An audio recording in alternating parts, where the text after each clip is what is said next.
Yeah, I'm feeling the pressure.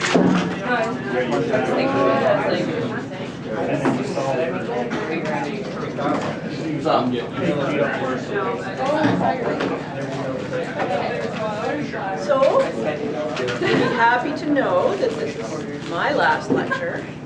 The next 5 are with you guys, and then that's the end of class.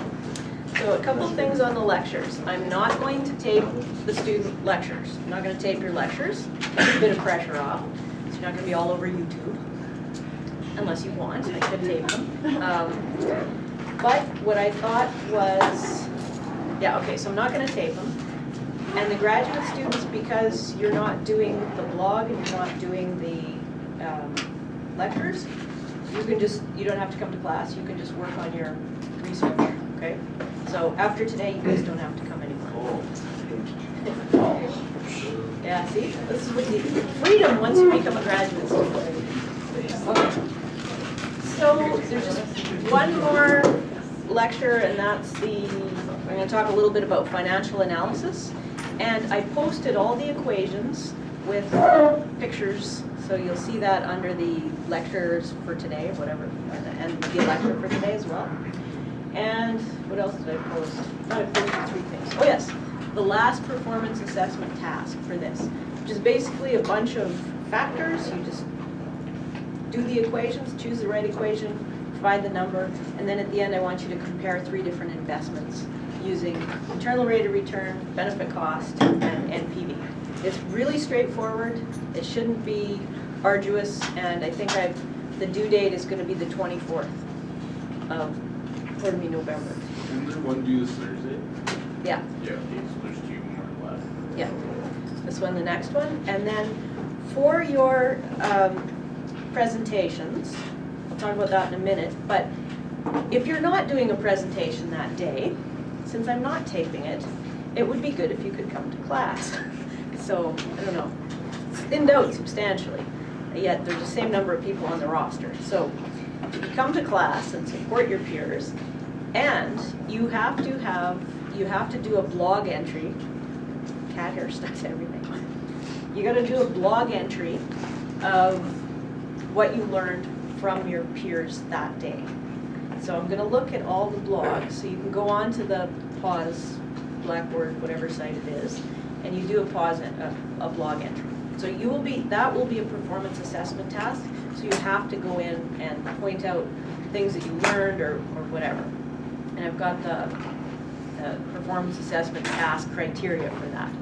So take a look at it, and if you have any problems or concerns, let me know so we can get it straightened out. Okay, so are there any questions about how you might give a lecture?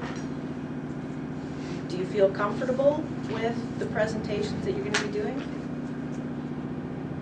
Yeah, no, definitely not, but you have to do it anyway. So, are there any major problems?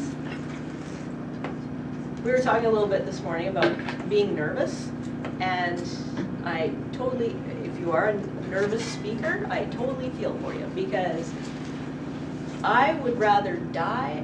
I always wish that I got some sort of heinous disease some morning that I had to give a presentation. And the number one fear for humans is speaking. Death is second, actually, and followed by snakes and fire and other kind of stuff. So I understand if you don't like doing it. I also know from experience that it helps to do it. So, and it helps to do it in a group. And also from experience, I found that teaching a class is entirely different from standing up, giving a presentation to, 150 people or whatever, even a small group. But when it's teaching, you can joke around, you just be yourself and talk. You're not afraid of talking to each individual person, so just do that. Like, don't think about talking to the whole group. Pick somebody out in the class that makes you feel comfortable and talk to them. Yeah, I told you the story about my very first presentation ever was to get my job in Montana. And fortunately for me, it went well and I got the job. But you really don't want to leave it that long. You might want to practice before that. So that's the purpose. Okay, so if there's no questions, everybody's cool with You know, don't try to teach every single topic that we went through in class. Take the relevant ones, have a message. What 3 things do your peers need to know? You're the experts when you teach, so focus on those things, okay?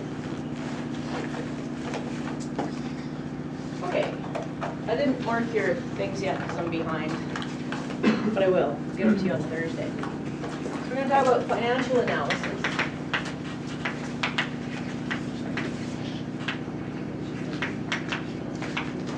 And there's really 2 things that we want to focus on. The fact that value changes over time.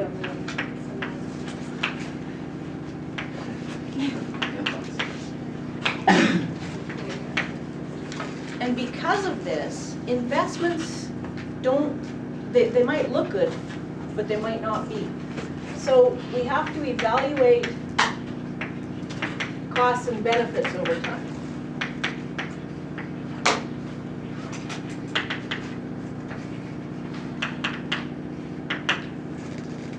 So for resource management, almost everything we talk about has a time span of greater than 1 year. Maybe fishing doesn't. You catch the fish, they grow next year, whatever. Well, even fish. The fish stock takes a while to grow. But forestry, you make an investment today by planting a stand of trees. When are you going to get the return? 15, 20, 30, 100 years from now.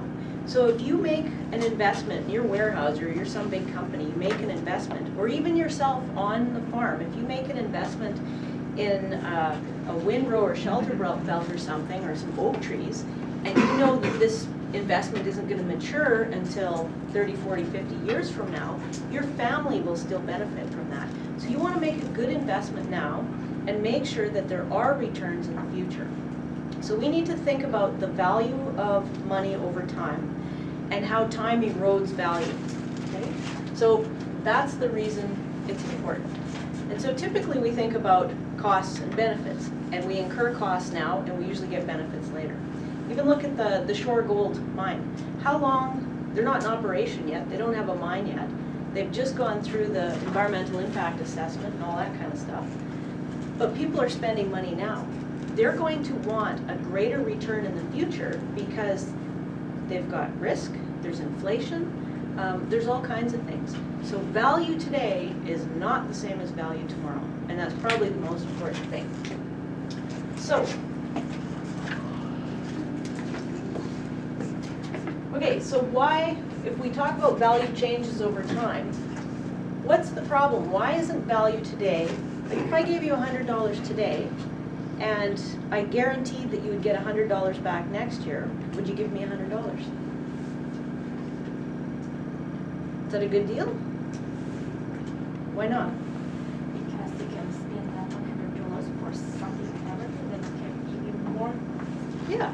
First of all, there's an opportunity cost. You can't spend that money, right? If you give me the money, you can't spend it. You're foregoing an opportunity. So that's a big part of it. But the $100 next year, is that going to buy you the same amount or the same quality of goods that it buys you today? No. So the prices rise. So we have to be aware of inflation. We have to take into account inflation and strip out inflationary effects. What inflation does is take the same good. So pick something that doesn't change. Bottle of Coke. Coke, the recipe for Coke has been the same since day one. Bottle of Coke doesn't change, the same amount, 500 milliliters. What was that bottle of Coke worth back when, let's see, my mom's always talking about it, when she was a kid, so like 60 years ago. Good time. Yeah, 5 cents or 10 cents. That seems cheap, right? But 5 and 10 cents 60 years ago bought a whole lot more than 5 and 10 cents does now. I don't even think you can get like penny gum for that much. So inflation means that the general price level rises, okay? And what we want to do is focus on the real goods, not inflationary. So if we strip away these price rises, and we look at the real goods, so the real quality of goods, then we can evaluate investments today, tomorrow, and 100 years from now. So we need to strip out the inflationary effect. What's another thing that's going to affect value over time?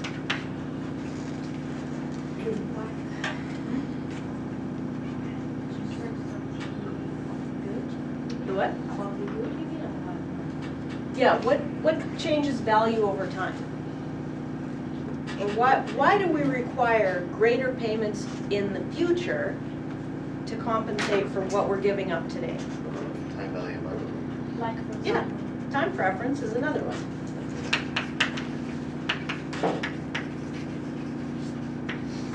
So what does this really mean? What is time preference?